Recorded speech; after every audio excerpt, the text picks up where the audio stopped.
চলে এসেছো তুমি? রিয়া, ইনি আমার অফিসের বস। স্যার, আমার স্ত্রী রিয়া। আমি বলছি কি অনির্বাণ, তুমি প্রজেক্টের ফাইলটা এখানেই নিয়ে আসো প্লিজ। আমি আর ভেতরে ঢুকবো না। আরে না না স্যার, এরকম করলে হয় নাকি? আপনি আমার বাড়িতে প্রথমবার আসলেন, কিছু খেয়ে যান। অন্তত 1 কাপ চা তো খেতেই হবে স্যার। আসুন আসুন, ভেতরে আসুন। স্যার জল।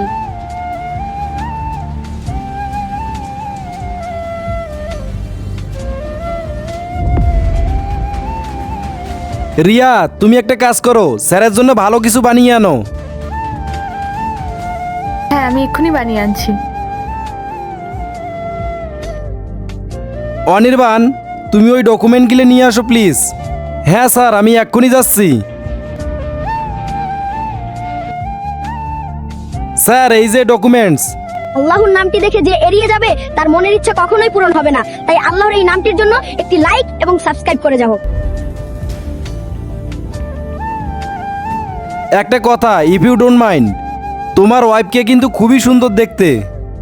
Thank you sir. আজকাল কি জানো তো, কারোর উপরেই সেই রকম একটা ভরসা করা যায় না। তা তুমি তোমার ওয়াইফের পাস্টের ব্যাপারে কিছু জানো? স্যার, পাস্ট জানার কি দরকার? ও আমাকে খুব ভালোবাসে আর আমরা হ্যাপি আছি দুজনে।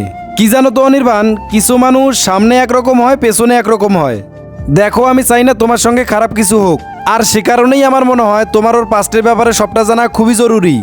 স্যার, আমি জানি যে আপনি যা বলবেন আমার ভালোর জন্যই বলবেন, আর আমি অনেক দিন ধরেই আপনার কোম্পানিতে কাজ করি। বন্ধুরা, এরপরে কি হলো দেখতে চাইলে কমেন্টে পার্ট 2 লিখে যাও।